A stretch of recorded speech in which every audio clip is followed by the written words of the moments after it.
Bismillahirrahmanirrahim. Assalamualaikum warahmatullahi wabarakatuh. Selamat pagi siswa-siswa SMK Negeri 8 Semarang, khususnya kelas 12 multimedia. Pada hari ini saya akan menjelaskan tentang storyboard, lebih tepatnya storyboard dalam multimedia interaktif. Oke, sebelum kita memulai pembelajaran, mari kita awali dengan berdoa terlebih dahulu. Berdoa dipersilakan. Selesai. Oke, terima kasih. Selanjutnya saya akan menjelaskan apa itu storyboard dalam multimedia interaktif. Sesuai yang saya upload kemarin materinya, mungkin itu adalah storyboard secara umum. Nah, hari ini saya sampaikan storyboard khususnya dalam multimedia interaktif. Oke, what is storyboard? Storyboard, kata kuncinya itu adalah ada urut, naskah, dan gambar. Atau bisa kita artikan suatu gambar atau sketsa yang berurutan, yang disusun atau tersusun dari suatu naskah. Jadi mungkin storyboard seperti itu. Kata kuncinya urut, gambar, dan naskah. Oke, kemudian tujuannya itu untuk apa? Ya, tujuannya adalah yang pertama adalah persiapan dan perencanaan suatu proyek multimedia interaktif tentunya. Yang kedua sebagai rancangan visual, perencanaan isi multimedia interaktif tentunya. Kemudian yang ketiga adalah mempermudah pekerjaan. Jadi storyboard itu intinya mempermudah pekerjaan. Kemudian yang keempat adalah mengidentifikasi segala kebutuhan material atau segala kebutuhan yang digunakan untuk membuat multimedia interaktif. Oke, itu tujuannya. Kemudian fungsinya apa? Oke, fungsi storyboard sendiri adalah memperjelas flowchart. Mungkin di sini saya tidak menjelaskan flowchart. Ya, secara umum silakan bisa dipahami dari materi yang sudah saya berikan sebelumnya. Ya, memperjelas flowchart. Jadi flowchart yang sudah tersusun kemudian disusun ulang dalam bentuk storyboard. Kemudian yang kedua, pedoman bagi animator, programmer, atau narator. Jadi storyboard itu disusun untuk semua kalau kerjanya tim. Jadi ada animator, programmer, narator, semuanya bekerja itu dari satu hal, yaitu storyboard. Kemudian yang ketiga adalah dokumen tertulis. Ini kalau bekerja ada dokumentasinya. Mungkin ini sebagai dokumen tertulisnya. Jadi ini bisa jadi legalitas kalau kita bertemu dengan klien. Ini bisa jadi dokumen tertulis, bisa jadi dokumen perjanjian kita dengan klien. Kemudian yang keempat adalah bahan pembuatan manual book. Ya tentunya nanti ketika kita membuat multimedia interaktif kita juga harus menyusun manual book.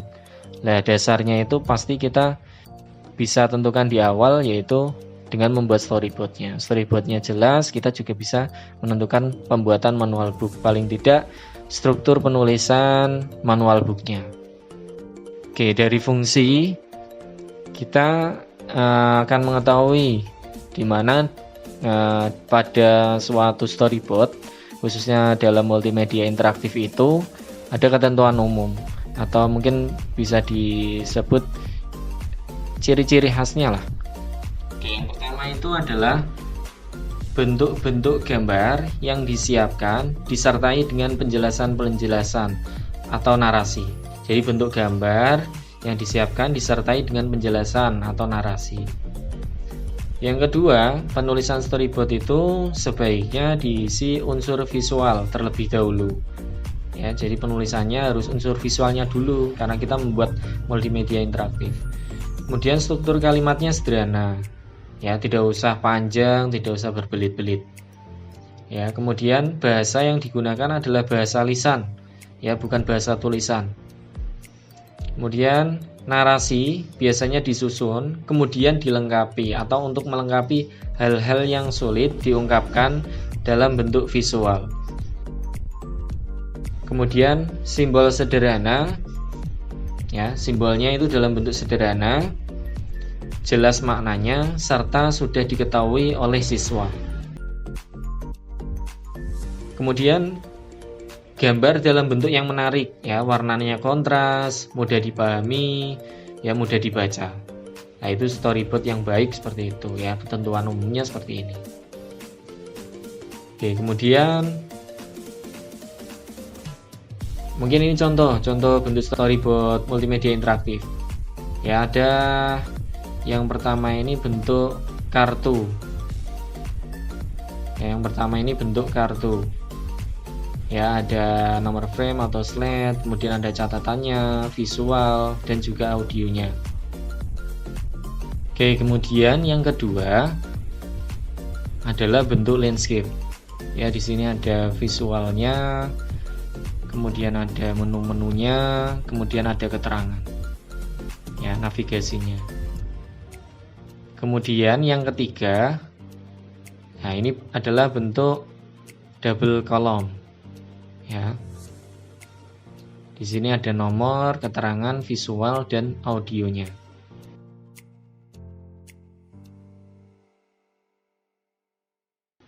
Oke, selanjutnya adalah hal-hal yang ada di storyboard atau komponennya. Paling tidak ketika kita merancang storyboard itu harus ada apa saja.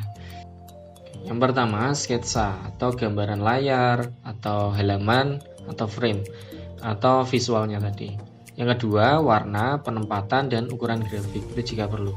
Kemudian ada teks asli jika ditampilkan dalam halaman atau layar. Ya, kemudian ada warna juga untuk ukuran, tipe font jika ada teks, kemudian narasi jika ada, animasi jika ada, video jika ada, audio jika ada. Ya, hal-hal yang ada kita gunakan untuk merancang suatu multimedia interaktif, berarti kita harus siapkan ketika kita merancang storyboard. Ya, termasuk interaksi dengan penggunanya. Ya, kemudian hal-hal yang perlu diketahui oleh staf produksi. Jadi hal-hal yang mungkin di dalamnya itu perlu penjelasan khusus, misalkan perhitungan rumus matematik. Nah, mungkin itu diperlukan untuk staf produksi bagian coding. Nah, itu berarti kan ada hal-hal khusus yang harus dicantumkan dalam storyboard. Oke, kemudian yang terakhir adalah dalam storyboard itu hal pentingnya adalah memuat panduan juga, yaitu yang pertama panduan untuk interaktivitas. Apa itu? Ya, ini ada kaitannya dengan apa? Interaksi yang dibentuk oleh pengguna dan komputer. Ya, paling tidak sediakan kesempatan untuk berinteraksi setiap 3 atau 4 halaman atau 1 interaksi per menit. Kemudian pecah materi menjadi beberapa bagian dan buatlah dalam bentuk pertanyaan. Ya, misalkan seperti itu. Ya, berikan pertanyaan di akhir setiap bagian materi. Nah, itu contoh. Kemudian yang kedua, panduan untuk kendali pengguna. Pengguna berarti diberikan kendali, ya, berkaitan sejauh mana pengguna itu dapat melakukan perubahan terhadap pelajaran atau lingkungan pembelajarannya atau terhadap multimedia interaktifnya itu. Ya, misalkan gunakan kendali pengguna itu terhadap topik-topik materi. Jika pengguna tidak harus menyelesaikan materi yang panjang pada tiap topiknya. Jadi pengguna itu bisa lompat ke materi yang mungkin dia sudah pahami. Kemudian panduan untuk umpan balik. Ya, mungkin salah satu contohnya adalah beri umpan balik beberapa saat setelah pengguna itu memberikan tanggapan atau memberi jawaban. Misalkan ada tes, kemudian di sana muncul pemberitahuan nilainya kah, atau pembelian terima kasih telah mengikuti tes dan sebagainya. Itu umpan balik. Kemudian yang terakhir, panduan untuk elemen visual. Ya, kaitannya dengan icon, ada menu. Nah, itu kita harus diberi panduan. Ya, visual yang menunjukkan fungsionalitas dari suatu gambar itu. Oke, mungkin sebelum terakhir ya, ini yang saya lewatkan kemarin, yaitu alur atau tahapan membuat multimedia interaktif. Ya, ada beberapa tahapan ya. Ada juga model pengembangan multimedia. Ini salah satu yang saya gunakan atau referensikan untuk kalian. Kemarin sudah ada yang menjawab seperti ini juga, sudah bagus.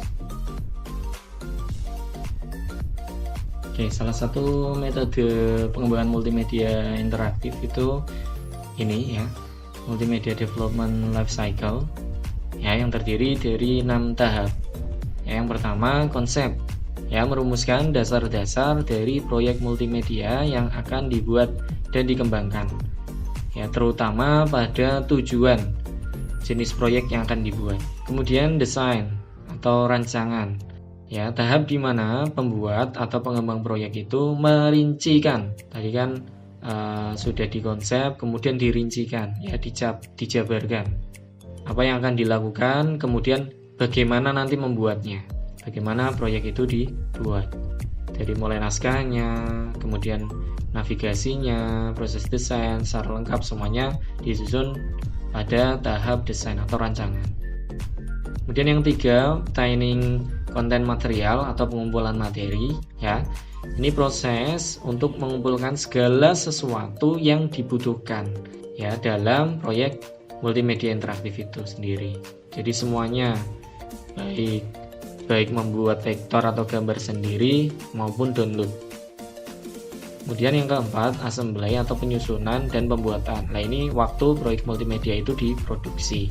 Kita menyusun waktunya, kemudian materi dan filenya itu kita rangkai dan kita susun menjadi satu kesatuan multimedia interaktif, yang harapannya mendapatkan hasil yang baik sesuai yang dirancang. Kemudian testing atau uji coba. Jadi hasil jadinya itu kemudian diuji cobakan. Diuji cobakan kepada siapa? Mungkin kepada beberapa pengguna, kemudian pada ahli.